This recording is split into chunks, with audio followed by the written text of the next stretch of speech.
সুখবর অবশেষে বৃদ্ধি হচ্ছে সরকারি চাকরিতে প্রবেশের বয়স সীমা এবং বাড়ছে সরকারি চাকরি হতে অবসরে যাওয়ার বয়স।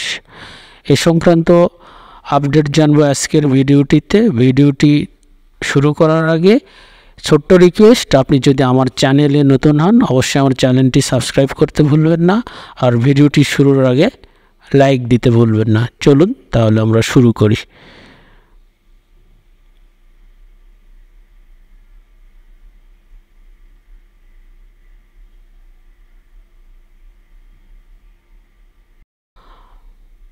মন্ত্রিপরিষদ বিভাগ হতে 18 সেপ্টেম্বর 2024 খ্রিস্টাব্দ তারিখে একটি পত্র লেখা হয়েছে সিনিয়র সচিব জনপ্রশাসন মন্ত্রণালয় বরাবর।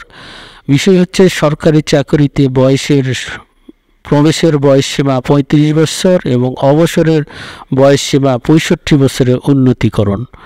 সূত্র দেওয়া রয়েছে জনাব মাহবুবুর রহমান, মহাসচিব, Bangladesh administrative service association, 63 new Eskaton, Dhaka, এবং তারিখ ছিল 5 সেপ্টেম্বর 2024 তারিখ।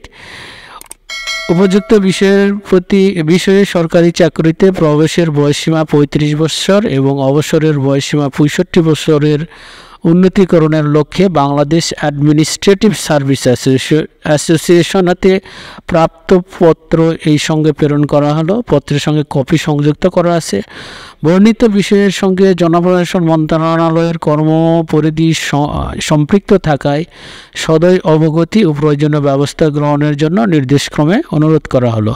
অর্থাৎ চাকরিতে প্রবেশের বয়স 35 এবং অবসরের বয়স 65 বছর করার জন্য জনপ্রশাসন মন্ত্রণালয়ের মতামতের প্রয়োজন রয়েছে। এই জন্য এই সংক্রান্ত পত্র সিনিয়র সচিব জনপ্রশাসন মন্ত্রণালয় বরাবর প্রেরণ করা হয়েছে। এই ব্যাপারে দুই মন্ত্রণালয় সিদ্ধান্তক্রমে পরবর্তী সিদ্ধান্ত জারি হবে বলে মনে করছি এবং আমরা আশা করছি এই চাকরিতে বয়স সীমা 35 এবং অবসরের বয়স সীমা 65 বছর অনুমোদন করা হবে। এই ছিল আজকের পর্ব। ভিডিওটি ভালো লাগলে অবশ্যই ভিডিওটিতে লাইক এবং শেয়ার করতে ভুলবেন না। Thank you very much.